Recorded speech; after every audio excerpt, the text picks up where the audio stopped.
इस क्वार्टर के प्रॉफिट की बात करें तो हमने इस क्वार्टर में ऑलमोस्ट 45% का प्रॉफिट ग्रोथ आया है। और हमारे वन टाइम एक्सपेंडिचर 54 करोड़ के आसपास था। अगर वन टाइम एक्सपेंडिचर नहीं होता तो profit almost would have been in range of around 242 crores, which would have been almost 87% higher than the previous profit of the last year same quarter. Now, coming to the growth, we have good visibility as far as construction revenue is concerned, और toll में भी काफी अच्छा growth आ रहा है। दो project हमने TOT 12 और टीओटी 13 1 अप्रैल से प्रोजेक्ट टोल रेवेन्यू स्टार्ट हुआ है। हमने अप्रैल के नंबर्स ऑलरेडी पब्लिक डोमेन में एक दिन पहले डाला था, जिसमें कि ऑलमोस्ट 29% ग्रोथ टोल रेवेन्यू में आई है। That is on backdrop of traffic, tariff increase, and also addition of the new assets. क्या किसी भी तरह के प्रोजेक्ट के एग्जीक्यूशन में इलेक्शंस के चलते कोई धीमापन, अनिल जी? आई थिंक इस क्वार्टर हमारा रेवेन्यू, कंस्ट्रक्शन रेवेन्यू सबसे ज्यादा रहा है। तो जो एग्जीक्यूशन हो रहा है उसमें मतलब कहीं कोई धीमापन नजर नहीं आ रहा है।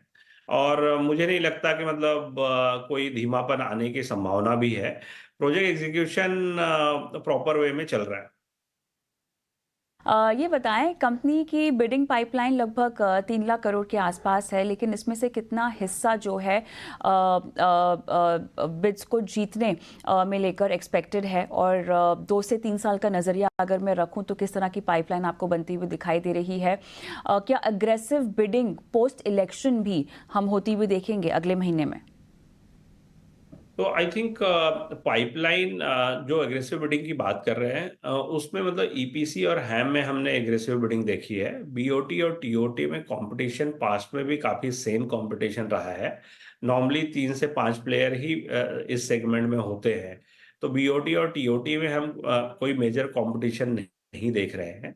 There will be healthy competition in BOT and TOT. 2 lakh crore की अपॉर्चुनिटी है। और हमारा मार्केट शेयर पास्ट में बीओटी का ऑलमोस्ट 30% प्लस रहा है। चूंकि पास्ट में मतलब बीओटी का शेयर 5 से 7% था। अभी बीओटी और टीओटी का बीओटी का मार्केट शेयर ऑलमोस्ट 40 से 50% हो रहा है।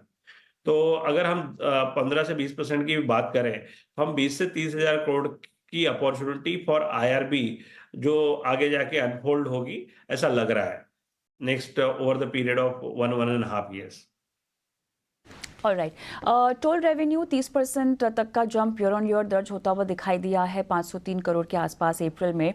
और टोल हाइक भी नहीं ली है आपकी कंपनी में इलेक्शंस के चलते भी, लेकिन अब पोस्ट इलेक्शन क्या टोल रेट्स में इजाफे की यहाँ पर संभावना है? अगर है तो बॉल पार्क रेंज क्या इसमें हो सकती है? तो आई थिंक अगर टोल रेट रिवीजन जो होता है, एक स्पेसिफिक फॉर्मूला है 3% fix plus 40% of the WPI. तो considering the last year December WPI link with the December WPI, तो दिसंबर का डब्ल्यूपीआई देखते हुए रफली 3.35 के आसपास टोल रेट रिवीजन होने की उम्मीद है। तो अगर मतलब पूरे साल की बात करें तो ये रफली 3.5% के आसपास से रेवेन्यू बढ़ता है। तो आईआरबी अगर कंसोलिडेटेड लेवल की बात करें तो ऑलमोस्ट लास्ट ईयर का जो टोल रेवेन्यू था 2300 करोड़ के आसपास था। तो रफली मतलब टैरिफ इंक्रीज से जो मतलब मोमेंटम साल भर में मतलब नंबर आएंगे वो 60 से 70 करोड़ आईआरबी अलोन आएगा। और प्लस प्राइवेट इन्वेट जो असेट्स है उसमें 100 करोड़ से प्लस का इजाफा because of the toll tariff revision आते हुए हम देख रहे हैं। कंपनी के साथ जो कॉन कॉल हुई थी उसमें ये स्टेट कहा गया या ये कहा गया था कि कंस्ट्रक्शन वर्टिकल जो है वो लगभग 15% सीएजीआर क्लॉक करने की क्षमता रखता है अगले 2 से 3 साल में। लेकिन किस तरह की ग्रोथ गाइडेंस जो है इस पूरे सेगमेंट में मार्जिन्स को लेकर, रेवेन्यू पोटेंशियल्स को लेकर आप देना चाहेंगे? तो आई थिंक हमने मतलब नेक्स्ट 1 साल में 15% के आसपास का ग्रोथ गाइडेंस दिया है।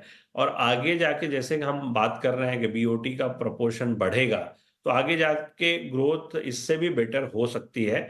ऐसा भी हमने अपने कॉन कॉल में अपने इन्वेस्टर को बताया है। तो पोटेंशियल बीओटी का 2 लाख करोड़ का अपॉर्चुनिटी जो है, उसकी वजह से आगे जाके ग्रोथ बेटर हो सकती है। ये हो गया कंस्ट्रक्शन की बात। नाउ बीओटी पे आते हैं, तो बीओटी पे ऑलरेडी हमने अप्रैल के नंबर दिए हैं, जिसमें रफली 29% का ग्रोथ है।